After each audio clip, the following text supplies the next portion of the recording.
Hello বন্ধুরা, আমি ডলি। আজকে আমি আমের আচার বানানো দেখাবো। আমগুলোকে ধুয়ে কেটে ভালো করে রেখে দিয়েছি।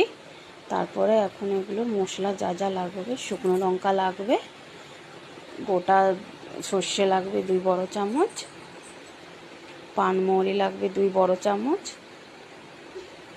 মেথি দানা লাগবে 2 বড় চামচ, আর জোয়ান লাগবে, আর গোটা ধনিয়া লাগবে 2 বড় চামচ। এগুলোকে ভালো করে পরিষ্কার করে নিতে হবে।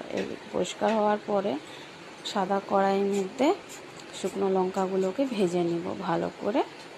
হালকা হালকা আঁচে দিয়ে মিডিয়াম টু হাই মধ্যে দিয়ে ভেজে নিতে হবে, যেমন পোড়া না লেগে যায়।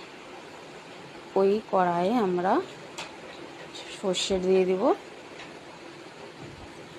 পানমৌরি দিয়ে দিতে হবে, তারপরে জোয়ান দিয়ে দিতে হবে, মেথি দানা দিয়ে দিব,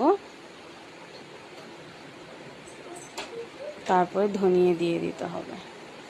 এইগুলোকে সবগুলোকে ভালো করে নেড়ে চেড়ে ভেজে নিতে হবে, যতক্ষণ হালকা একটা গন্ধ না বেরিয়ে যাক। এগুলো ভাজা হওয়ার পরে থালাতে নামিয়ে নিতে হবে। ঠান্ডা হওয়ার পরে এগুলো মিক্সিতে পিষতে হবে।